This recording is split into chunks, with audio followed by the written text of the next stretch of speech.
Kaya nga, mga kapatid, pagsikapan ninyong mamuhay ng nararapat ayon sa magandang balita ni Kristo. Sa gayon, makabalik man ako sa inyong piling o hindi, makakatiyak pa rin akong kayo'y naninindigan sa isang diwa at sama-samang ipinaglalaban ang pananampalataya sa magandang balita.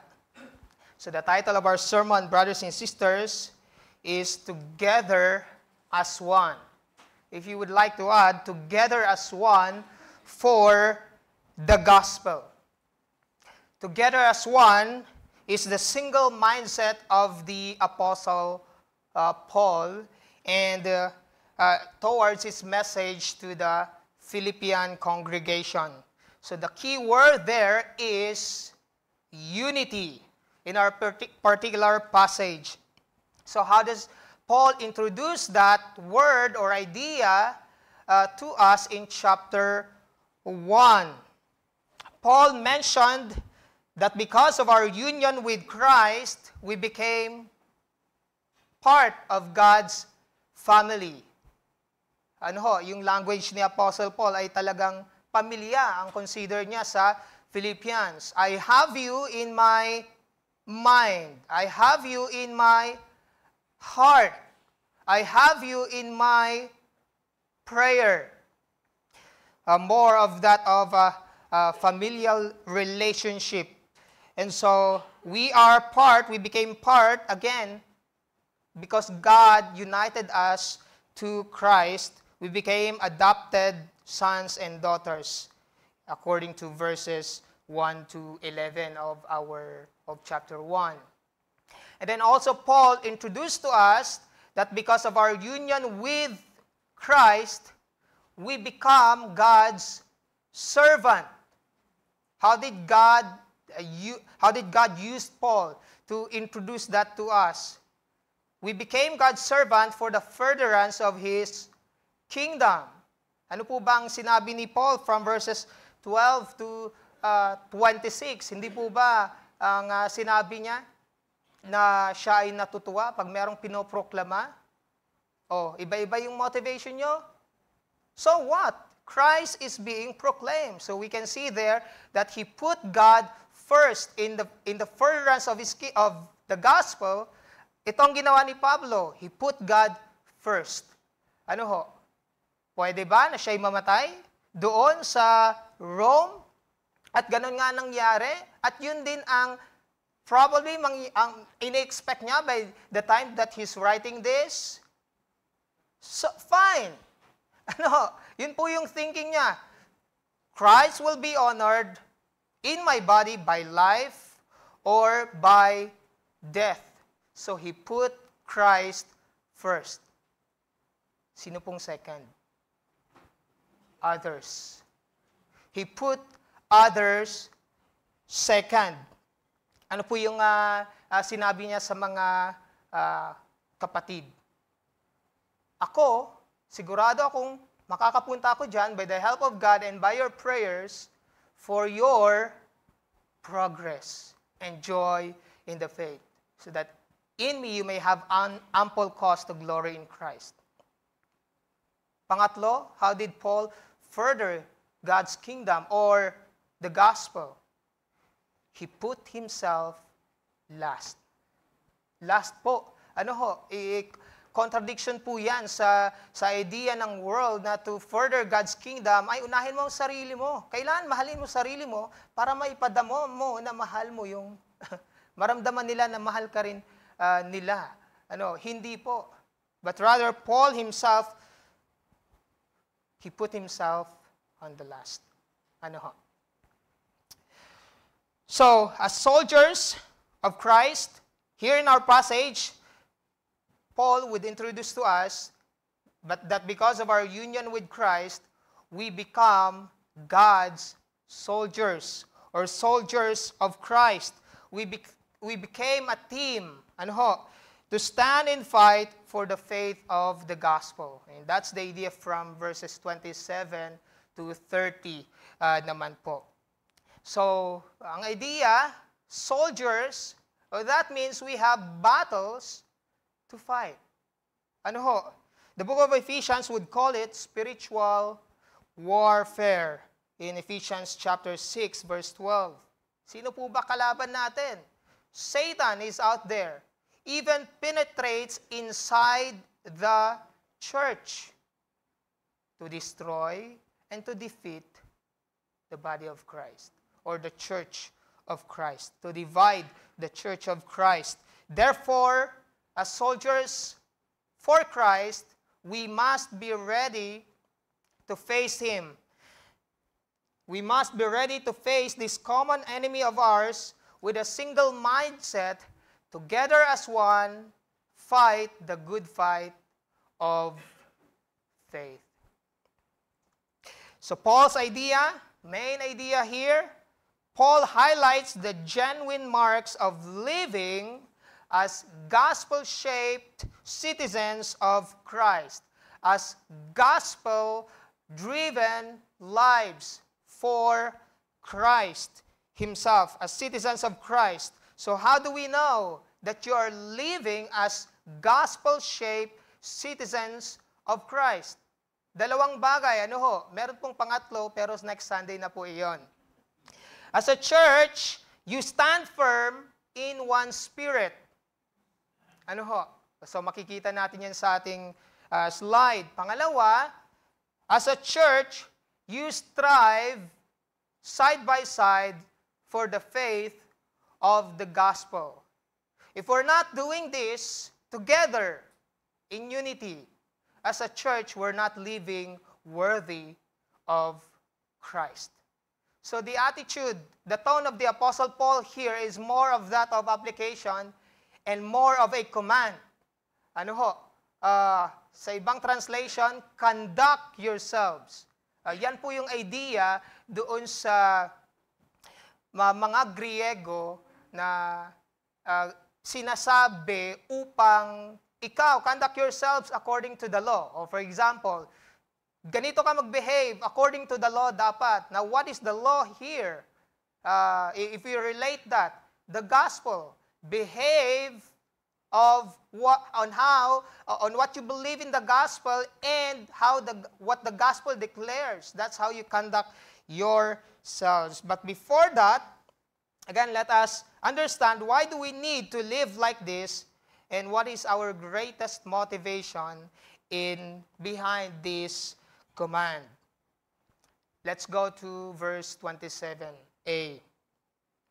It says here, only let your manner of life be worthy of the gospel of Christ. So Paul began verse 27 with an encouragement to the Philippians. Live worthily. Live worthy for the gospel of Christ. In other words, live your lives in accordance with what the gospel declares. Yan po yung meaning noong worthy, aktios, in Greek. That means to live your lives in accordance with what the gospel declares. Again, it literally means, kung mayroong footnote ang inyo pong Bible, yung ESV, it says there, only behave as citizens. And what did Paul say about their citizenship? In Philippians chapter 3, verse 18 to 21, Paul would later mention, our citizenship is in heaven. Is in heaven. So, if you observe from the previous verse, right, Paul is confident that he would visit them. Sigurado ako makakabisita ako sa inyo by your prayers, and by the help of the Holy Spirit. Pero ito ang gustong iparating ni Pablo. Wala pa man ako dyan, gawin nyo na to. Para kung hindi man ako makarating, absent man ako, o parating pa lang ako, ito'y ginagawa nyo na. Kung hindi, pamalo po ang dala ni Pablo. Kagaya yung sinabi niya sa Philippians, sa Corinthians. Anong gusto nyo? Pupunta ako dyan by letter or palo? Kasi ididisiplina niya yung mga doon. believers. And so, while Paul was not yet there, he encouraged them to do it already. Live worthily for the gospel of Christ. Bakit? Because they are citizens of Christ. What's the point here, brothers and sisters? Although yung mga taga-Philippi, alam natin that they were under the Roman colony, Roman Empire. Their primary citizenship is in heaven. With all the privileges that they have in the Roman colony and honors, ang primary citizenship nila na gustong iparating ni Pablo, kayo ay taga-langit. The point is that their ultimate allegiance must be in Christ. And their highest priority is to be like Christ, not Caesar, for their model of behavior. Si Christ dapat.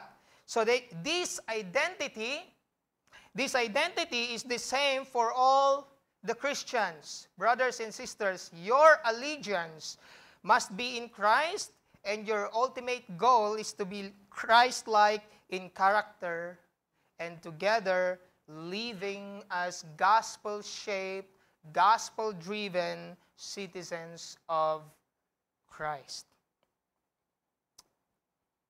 How do we live like that? Number one, as a church, you stand firm in one spirit. It says here, only let your manner of life be worthy of the gospel of Christ, so that whether I come and see you or am absent, I may hear of you that you are standing firm in one spirit. Yung idea po ng one and the same, kung mapapansin po natin yan sa 27 to 30, actually hanggang sa chapter 2, verses 1 to 4, same love, one mind, one spirit, same mind. So, we can see clearly what Paul is trying to communicate to us. By his word in one spirit, which implies unity. Unity. Makikita natin in the preceding verses, may example of unity. Mamaya siyang mababanggit. So to stand firm means to stand fast, to persevere, to keep one standing. Now, if we combine that, brothers and sisters, saan tayo mag-stand? In unity. To stand in unity. Stand firm in unity. To persevere in unity. To keep one standing in unity for the gospel. Ang punto lamang, mga kapatid, hindi tayo gumagawa ng unity. We do not create unity. We maintain it. Kasi yung unity na yan, union na yan, galing yan sa Panginoon na mismo, or from the Spirit of God. We do not create unity, we maintain it from the Spirit. So meron tayong responsibilidad to persevere on it at all times. And you must do something about it. Kailangan meron tayong gawin. Kasi yung unity, hindi po yan nangyayari automatically. Halimbawa na lang, okay tayo ngayon, united tayo ngayon. Bukas kaya, okay pa rin naman. Bukas makalawa. Okay pa rin tayo? United pa rin tayo? So we have to maintain it. Ephesians chapter 4 verse 3 tells us sa Tagalog, sikapin ninyong mapanatili ang pagkakaisang mula sa Espiritu sa pamamagitan ng kapayapaang nagbubuklod sa inyo. Pag hindi po tayo nagkakaisa, mga kapatid, ano pong itsura nito? Tignan po natin yung sample na sinite ni Pablo mismo in the previous verses.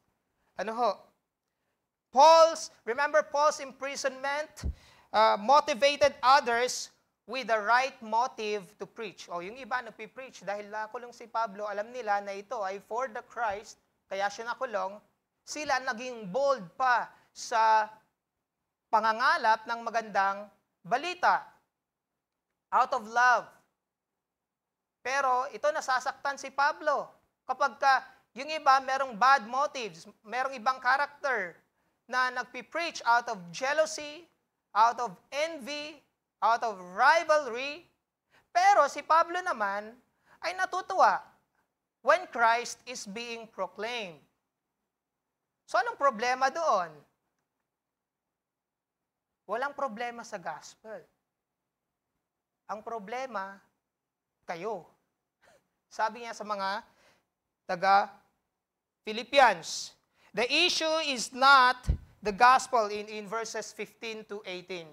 The issue is not the gospel, but the people. Ano ho?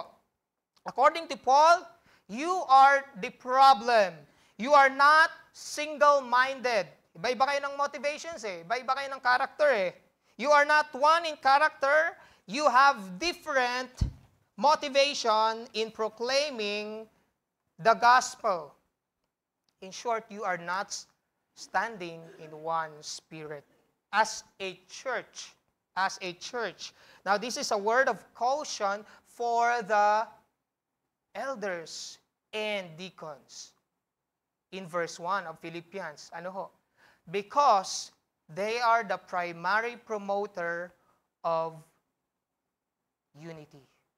Hindi dapat silang nangunguna sa pag-create ng division. Ano ho? Ano bang itsura nito when a church is united? How does it look like? Ano ho? Si Pablo ay nagbigay ng isang imahe or picture para maintindihan natin ng maigi, ano bang itsura nito? Pag tayo ay nag-unite, iba-iba tayo eh. Iba rin mga trabaho natin in the ministry. But let's take a look at 1 Corinthians 12 verses 4 to 6, even from 12 to 22. Ito mo sabi ni Pablo, iba't iba ang mga spiritual na kaloob, ngunit iisa lamang ang espiritong nagkaloob ng mga ito. Iba't iba ang paraan ng paglilingkod, ngunit iisa lamang ang Panginoong pinaglilingkuran.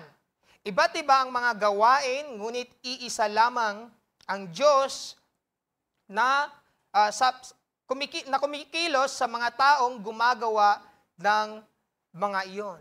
Again, one body, many members, different functions.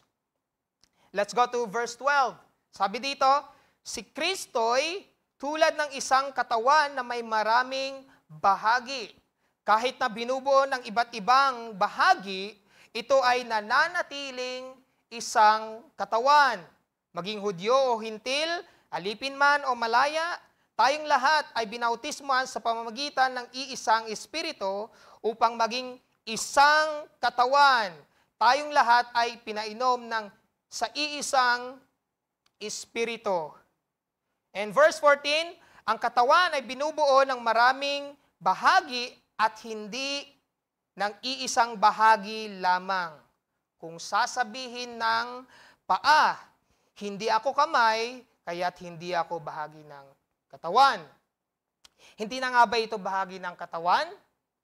Kung sasabihin ng tainga, hindi ako mata, kaya't hindi na ako bahagi ng katawan. Ang tanong, tanong ni Pablo, hindi na nga ba ito bahagi ng katawan? Kung puro mata lamang ang buong katawan, paano ito makakarinig?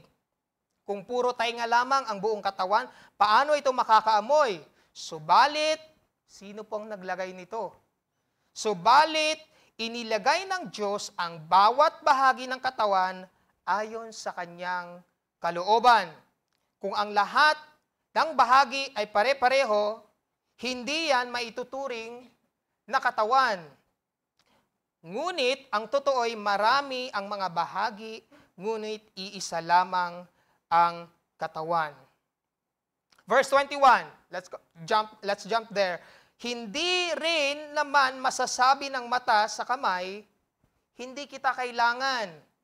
Ni ng ulo sa mga paa, hindi ko kayo kailangan. Sa katunayan, ang mga bahaging parang mahihina ang siya pangang kailangan. What's the point, brothers and sisters? Again, Paul used the idea or the picture of the body to emphasize the unity in the church. Ano ho? If we are members of one body, then we ought to behave in accordance with the mind of Christ, who is the head of the body, the church. Isang practical na example dito, kaya po ba natin makapagpatayo ng isang gusali na may 5 palapag na lahat ng yung materyales lamang ay semento? Hindi ko na kailangan ng bakal. Tatayo yan. Ano? Tapos sasabihin natin, hindi natin kailangan ng ibang kagamitan. Kung ganun po ang pag-iisip natin, hindi po tatayo ang gusaling ginagawa natin. Ano ho? One building needs different materials to make it stand. Ano po yung sinabi ng Panginoon sa kanyang salita? In Ephesians 2, verse 19 to 21, again, basahin ko po sa Tagalog. Sa makatuwid, hindi na kayo mga dayuhan o taga-ibang bansa, kundi mga kababayan na ng mga hinirang ng Diyos, citizens, fellow citizens with the brothers, with the saints, at kabilang sa kanyang sambahayan. Verse 20, tulad ng isang gusali, kayo'y itinayo sa pundasyong inilagay ng mga apostol at mga propeta na ang batong panulukan ay si Kristo Jesus. Sa pamamagitan niya, ang bawat bahagi ng gusali ay nagkakaugnay-ugnay at nagiging isang templo na nakatalaga sa Panginoon. Halimbawa po sa atin, mga kapatid, bilang isang katawan ni Kristo, are we walking as gospel-shaped citizens of Christ? Bagamat meron tayong iba't ibang kinabibilangang grupo or HFGs, papayag po ba tayo na hindi na po tayo makihalubilo sa ibang HFGs? Kung ang pag-iisip natin ay okay na ako dito, hindi ko na kailangan ng ibang HFG. Komportable na po ako dito. Then hindi tayo nagkakaisa dahil iba-iba pa lang motivation natin. Ano po? We are not living worthily as a church kapag ganun po ang ating pag-iisip. Hindi na ako mag-join dyan kasi puro YA. Hindi na ako mag-join dyan, puro boys. Hindi na ako mag-join dyan dahil puro may asawa yan eh. Married couples. Kasi hindi naman ako nila kalugar. Or wala akong dalang food. Ano ho? Kung ganun po ang pag-iisip natin, is that being one in spirit? Hindi po. Rather than being united, you are creating walls because you are hindering yourselves from fellowshipping with the other believers with Christ, which Christ has commanded us to be devoted from.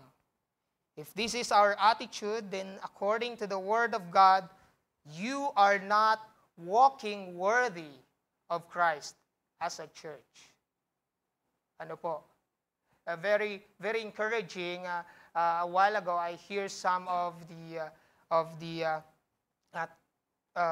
encouragement story na nangyari kahapon with the couples HFG.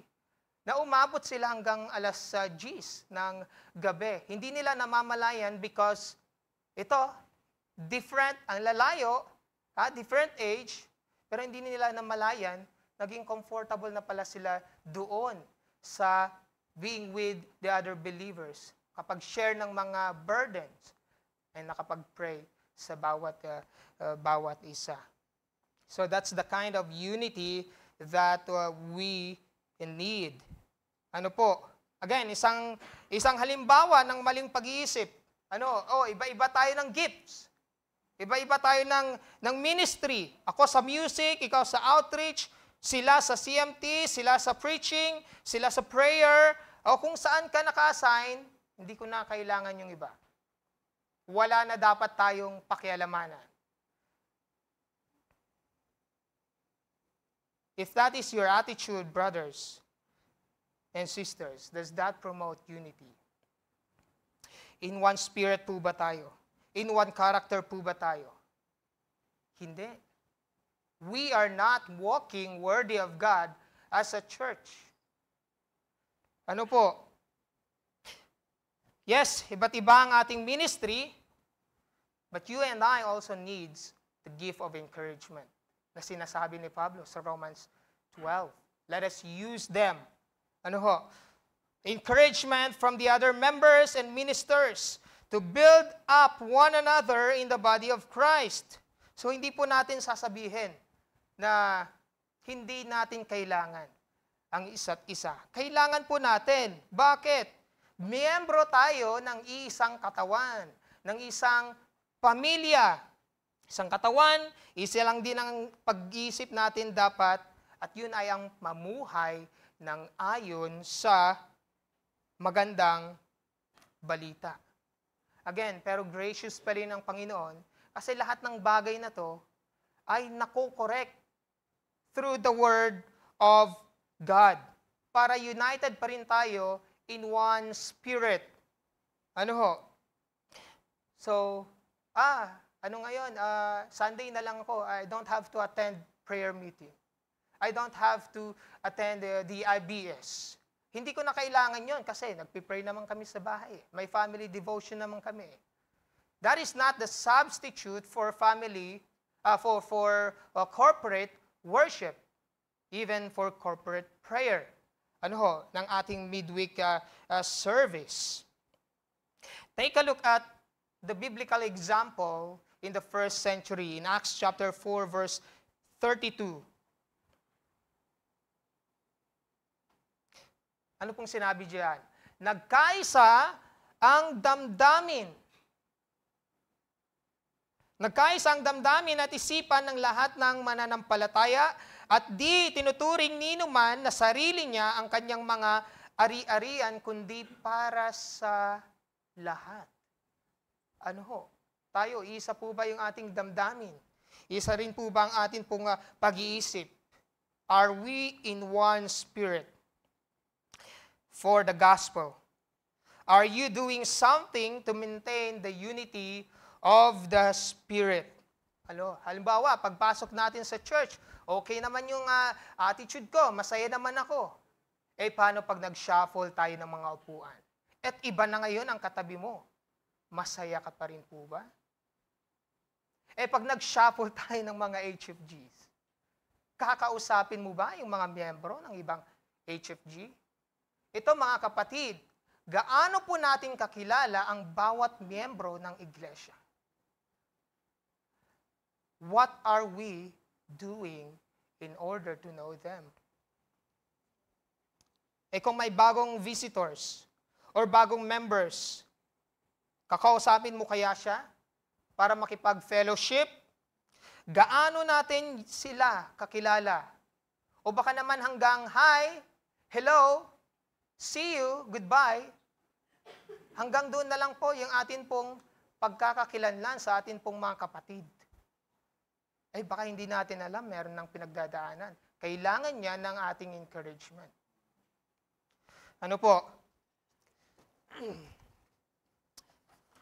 Or okay po tayo pag meron pong leaders. Okay lang po tayo pag nandyan si pastor. Okay lang po tayo pag nandyan yung HFG leaders. Paano pag wala? Are we still in one spirit? Are we still living in unity? Ito sabi ni Pablo, makakabalik man ako sa inyong piling o hindi, makatitiyak pa rin akong kayo'y naninindigan sa iisang diwa. Again, the question, brothers and sisters, is that are you living out the unity to be worthy of His gospel. Ano bang nag-unite sa atin? Bakit ba kailangan nating sundin to? Ano bang basihan nito? Bakit kailangan nating sumunod na magkaisa? O, simple lang po ang dahilan, mga kapatid. Iisang pamilya tayo. Iisang katawan. At ang Biblia mismo ang nagsasabi sa Ephesians, ito, hindi na kayo strangers. How do you treat your brothers? Do you treat them as strangers? Na kapag nagkasalubong kayo, ay parang poste lang na walang pansinan? That is the character that is not united. Ano ho? I hope we can bring back the fellowship that we have na merong shake hands. Ano ho? During the pandemic kasi medyo nawala na kasi wala nang hawakan eh. Pero again, there's nothing wrong with that. Actually, the sign of affection. Yung iba, nag-beso-beso. Ngayon, sa mga may edad na lang ginagawa, ano po? Hindi po, lahat po dapat tayo. Merong affection for one another. I hope yun po ay maibalik natin. Kasi hindi na tayo stranger sa isa't isa eh. Ano pang sinabi ni Pablo, hindi na kayo foreigners. Kasi nga, citizens na sila of heaven. Kasi yung mga Gentiles, they were considered foreigners. Malayo sa covenant ng Panginoon. Pero, again, isang pamilya tayo. At ang pumili para ikaw ay malagay sa pamilyang ito ay hindi ikaw. Ang pumili po ay ang Diyos mismo. So, hindi tayo magre-reklamo. Ba't ko ba kagrupo to? Ano po? Ang dapat po nating gawin, mga kapatid, magpasalamat tayo. Unang-una, for uniting us in Christ Jesus by His sovereign grace. So dahil pinili niya tayo, hindi tayo ngayon nabubuhay ng pansarili na lamang. Nabubuhay tayo kasama ng buong pamilya ng Diyos. O kahit na magkakaiba tayo, ibang lahi, ibang lingwahe, iba yung culture natin, iba't iba yung edad or estado sa buhay, kailangan iisa pa rin yung ating pag-uugali. At yun ay ang pag-uugali na naaayon sa magandang balita. Pwede kasi tayong maging united, pero pinag-uusapan natin ibang tao. Chismisan pala. Ano ho? So, kailangan tayo maging united with this basis. Conduct ourselves according to the gospel. Look at how Paul rebuked Peter. Ano ho? Dahil natakot si Pedro. Dahil natakot siya sa mga circumcision party. Yung mga kasama niyang mga Gentiles na kumakain sila, lumipat siya ng upuan mismo para ang kakainan niya ay yung mga Jews lang. Pati si Barnabas nadali sa kanyang ginawang dibisyon, na sa kanilang hypocrisy ginawa. Anong sinabi ni Pablo? I opposed him to his face because he separated himself. Actually, ang word na sinabi niya doon, he did not live according to the gospel. He did not conduct himself according to the gospel. Wala na dapat division yan. Gentiles or Jews are now one in Christ. Pag tayo pa yung nagkukos ng ganyan sa ating mga grupo-grupo, you are not walking, apektado po tayong lahat. As a church, we're not walking worthy of Christ, Jesus, according to the Word of God. And so, isa pang kailangan natin gawin, aside sa pagpasalamat, i-appreciate natin. Kasi iba't iba man tayo, ay nagfa-function tayo because of God Himself. Appreciate natin yung different functions ng bawat isa. Kasi ang Diyos ang nagbigay niyan sa Kanya. Ano po? How do you know that you are living as gospel-shaped citizens? As a church, you stand firm in one spirit.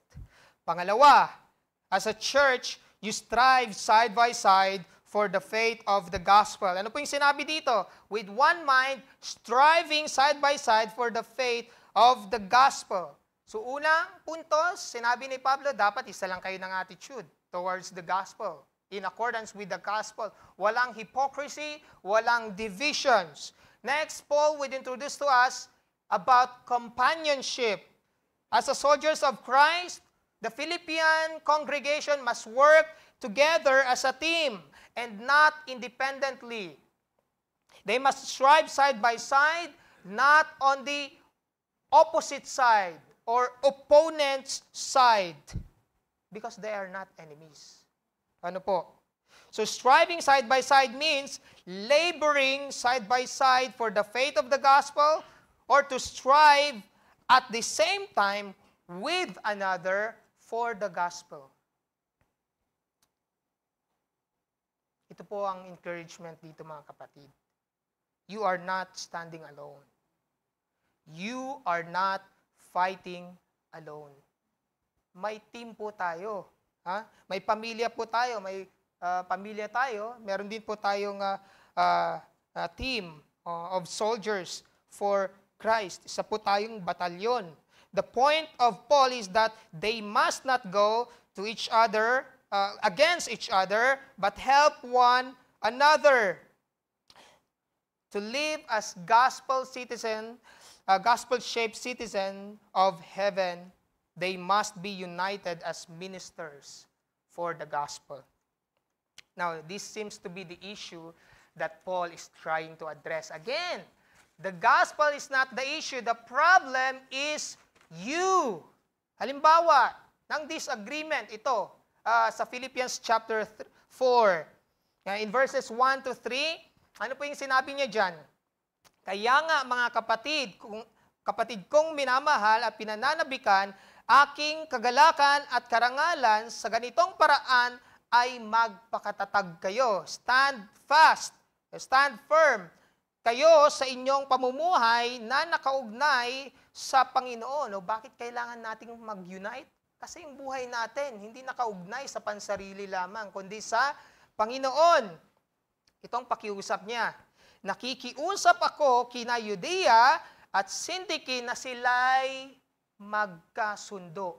To agree in the Lord, na bilang, bakit kailangan nilang gawin yon? Aside from united kayo kay Christ, ito, sabi niya dito, magkasundo na bilang magkapatid sa Panginoon. So merong disagreement itong dalawa. At pag merong disagreement, kailangan may mag-reconcile. Ano ho? Verse 3, ipinapakiusap ko rin naman sa iyo, tapat kong katuwang, my true companion. Ano ho? Tulungan mo ang dalawang babaeng ito. Sila man ay kasama kong nagpagal sa pagpapalaganap ng magandang balita, laboring side by side with me in the gospel, kasama ni Clemente at ang iba pang kamanggagawa ko. So what's the idea here, mga kapatid? Magkakasama kayo. Hindi kayo magkakaaway. Sa unang puntos, iisang pamilya kayo. Hindi dapat kayo iba-iba ng inyong pag-uugali. Isa lang dapat, Christ-likeness. Ano ho? Dahil iisa lamang inyong Ama. So Paul commanded them here to agree in the Lord, which implies disagreement within the Philippian congregation. But it also implies that it's not about the gospel. Kasi sabi niya nga dito, they labored together with Paul in the gospel. So probably personal conflict po ito. Ano ho? Since the exhortation to agree in the Lord literally means to have the same mind. Again, nandun pa rin yung idea of unity. With one mind striving side by side, still lies in unity. Magkakasama kayo, hindi kayo magkakaaway. Hindi dapat kayo nag-aaway, magkapatid kayo in the Lord. So unity in the work for the furtherance of the gospel, and unity in the revealed word of God, the scripture, and united in the body of doctrine or the salvation truth. That is the faith. and united in the body of Christ in attitude and behavior. So ano po ang pinakapunto, mga kapatid? The Philippian church must unite against their common adversary, who is Satan, the great divider, the great destroyer of the church. And Paul encouraged them to live in harmony with one another because these are necessary to win the battles. Ano ho? Win their spiritual battle. Ano ho? O, isang halimbawa, sa basketball na lang, hindi po pwedeng ikaw lang mag-isa laban sa 5. Mananalo ka ba? O, let's say, 5-5 naman. Ha? 5-5. Pero, hindi pwedeng lahat kayo titira. Hindi pwedeng lahat kayo bantay, wala nang titira. Ano ho? O isang team kayo, iba-iba ng function, di ba? May titira, merong tagabantay, may tagatakbo. Hindi pwedeng ikaw, tira ka ng tira. Ano ho? Kailangan, pasa ka rin. Bakit? Necessary yan. That game requires teamwork. Ano ho? That game requires teamwork. Now, here's the encouragement, brothers and sisters. In our Christian walk, we are not standing alone. We're not fighting alone. We thank God for His church. Ano po? We can fight the good fight of faith together as one. Ito po ang sinabi ng Biblia mismo. Hindi dapat kayo nagkakampi-kampihan sa church. Hindi yan worthy of the gospel. Halimbawa na lang, binanggit ni Pablo sa Corinthians pa rin. Ano ho? 1 Corinthians chapter 1 verse 10 to 12. Mga kapatid, ako'y nakikiusap sa inyo sa pangalan ng ating Panginoong Hesukristo. Ano sabi niya? Magkaisa kayo at huwag magkabahabahagi. Divisions. Ano ho? Dapat united kayo at hindi kayo nagkukos ng division, maging sa pagkaunawa at pagpapasya sapagkat ibinalita sa akin ng mga, ano ba itsura nitong nagdi-divide? Ano po? Sapagkat ibinalita sa akin ng mga kasamahan ni Chloe na kayo raw ay nag-aaway-away.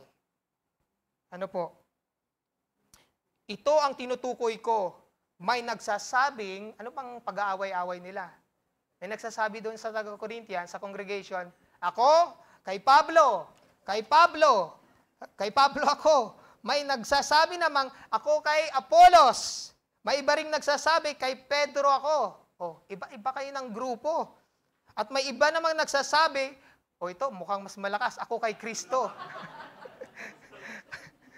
Wala na, tapos na yung usapan. Pero, ano pong sabi niya dito sa 1 Corinthians 3, verse 8 to 9? Iba-iba ba kami? Sabi niya, ang nagtatanim at ang nagdidilig ay parehong manggagawa lamang. At ang bawat isa'y nagtatanggap ng gantimpala ayon sa kanyang pagsisikap. Ano ba sinabi ni Pablo? Ha? Ako ang nagtanim, ha? Diniligan mismo ni Apollos, God causes it to grow. Ano ho? Sabi niya sa verse 9 ng 1 Corinthians 3, kami kapwa manggagawa ng Diyos at kayo ay ang kanyang bukirin. Kayo rin ay gusali ng Diyos. Hindi kami magkaawa. Ito ang argument ni Pablo dito. I am not working alone. I am not fighting alone. Nor Apollos and I are enemies or rivals. We are one together for the gospel of Christ. Hindi po ba yan isang magandang encouragement, mga kapatid? That we are called to work together, striving side by side, and not on the opposite side or opponent's side? Ano ba yung mga opponent side? Ano ba yung talagang totoong kalaban natin, mga kapatid? Ang mga kapatid mo ba? Hindi po. Since we are one family, one battalion for Christ, sino ba talagang totoong kalaban natin? Ito, nabanggit din ni Pablo sa kanyang letter. Philippians 3, verse 2 to 3. Anong sabi niya dyan? Look out for dogs. Okay? Again, picture ito ng mga false teachers. Look out for the evildoers. Look out for those who mutilate the flesh. For we are the circumcision who worship by the Spirit of God and glory in Christ Jesus and put no confidence in the flesh. Ang pinakapunto po, mga kapatid, ang totoong kalaban natin ay yung mga nagpipreach na ang kaligtasan ay matatanggap mo by circumcision or by the works of the flesh. These are the false teachers, the real enemy of the body of Christ, those who distort the truth revealed in the scripture or the faith of the gospel. Yan po yung sinabi sa Acts 15 verse 1, Galatians 1:8 and 2 and 3 mismo, yung nagre-require na para maligtas ay kailangan magpatuli muna. Kapag dito po sa simbahan, mga kapatid, ay merong nagturo ng ibang gospel, kailangan po nating labanan. Ano ho? To preserve the unity or the truth of the scripture and protect ourselves in our unity. So hindi yung mga kasamahan natin ang kalaban natin. Kinakalaban natin hindi naman dahil sa gospel, dahil sa preference lamang. Pero tama naman ang pinaglalaban nila.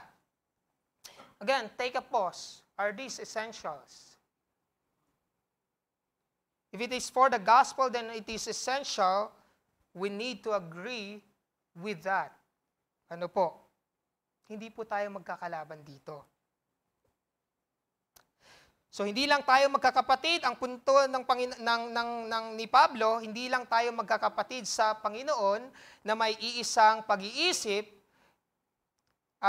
bilang isang pamilya, kundi tayo rin ay mga sundalo ni Kristo na magkakasama sa iisang layunin, ang ipaglaban ang pananampalatayang pinanghahawakan natin at nagligtas sa atin mismo.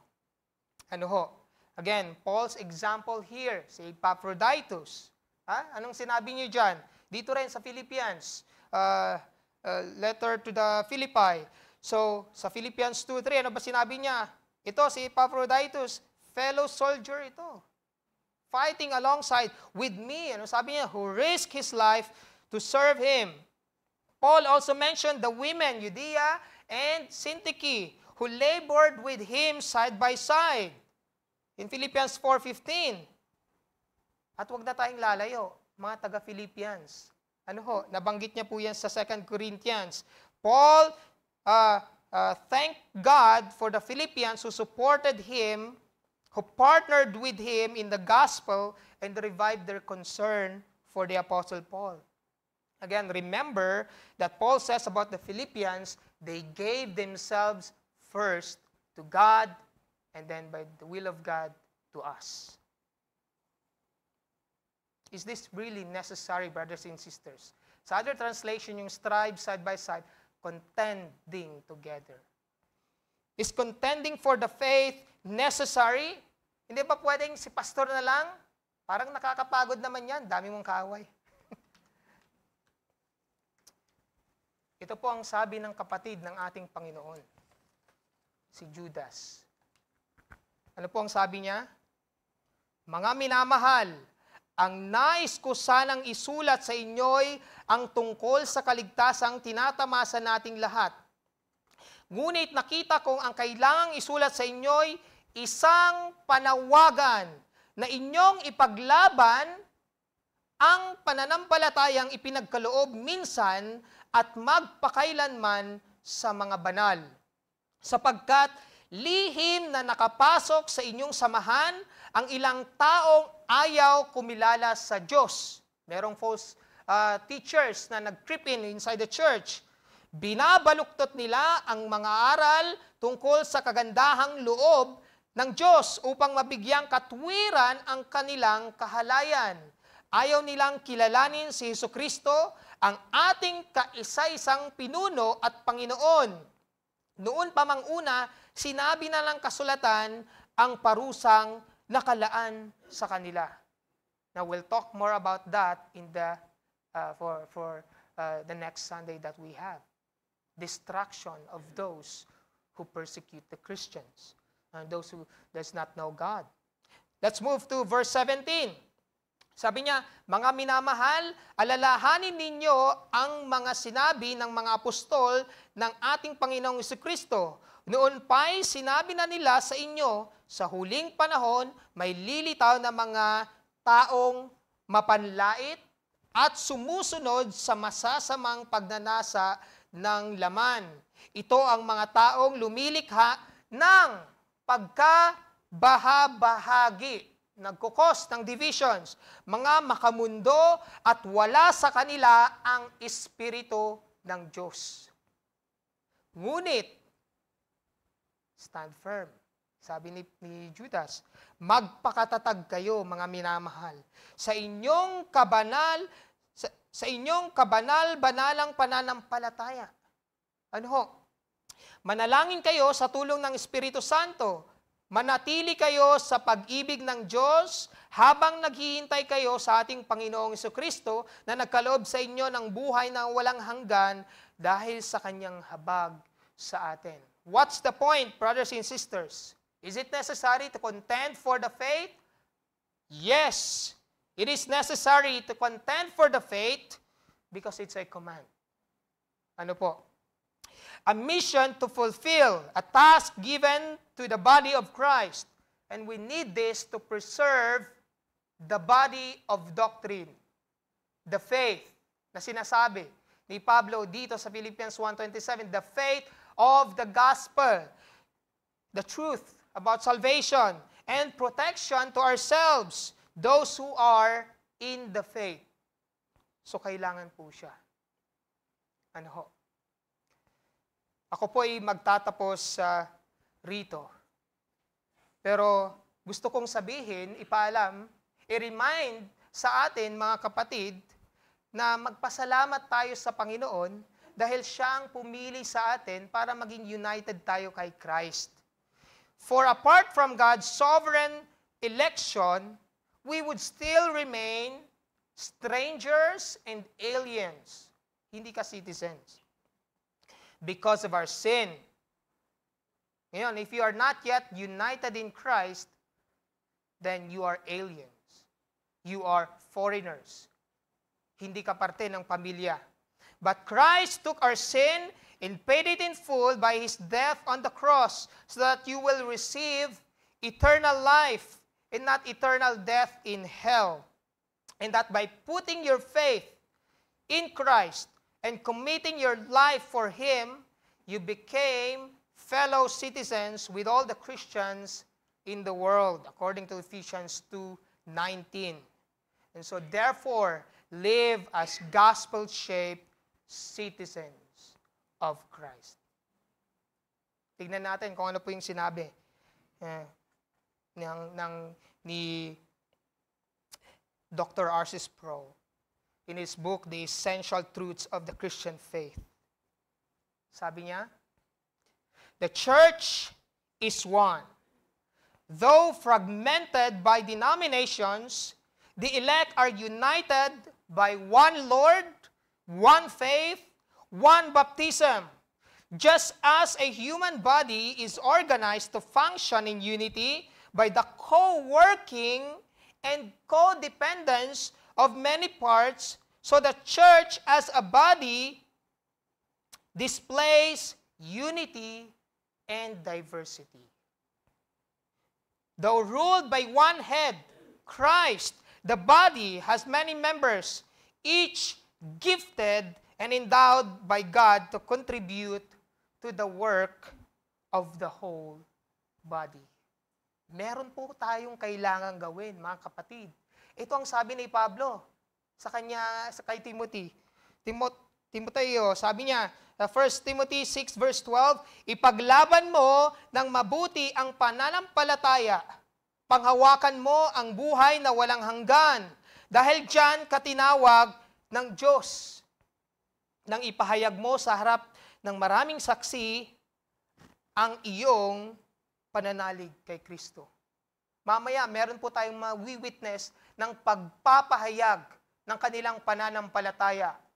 Ngayon, ipaglaban nyo, mga kapatid, ang pananampalataya. Ano ho? Ito po ang simula.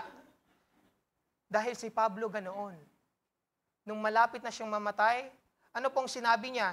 2 Timothy 4 verse 7. Pinagbuti ko ang aking pakikipaglaban. Natapos ko na ang dapat kong takbuhin at nanatili akong tapat sa pananampalataya. Manatili tayong tapat, mga kapatid, sa pananampalataya. Know your real enemies and wage war against error.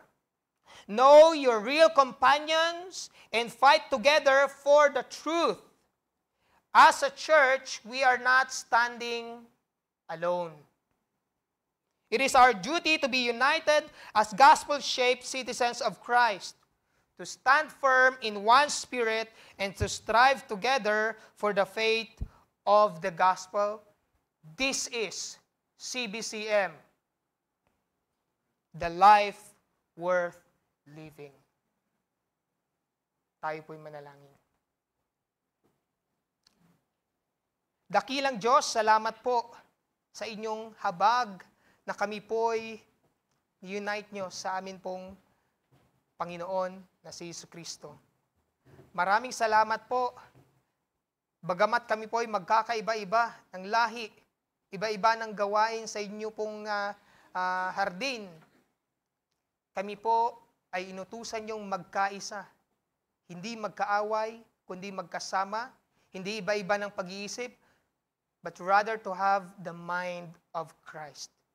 Help us to maintain the unity of the Spirit, to fight for the faith of the gospel, for the preservation of your truth, and for the protection of your flock.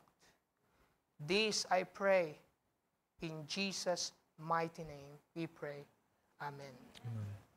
Please rise as we sing our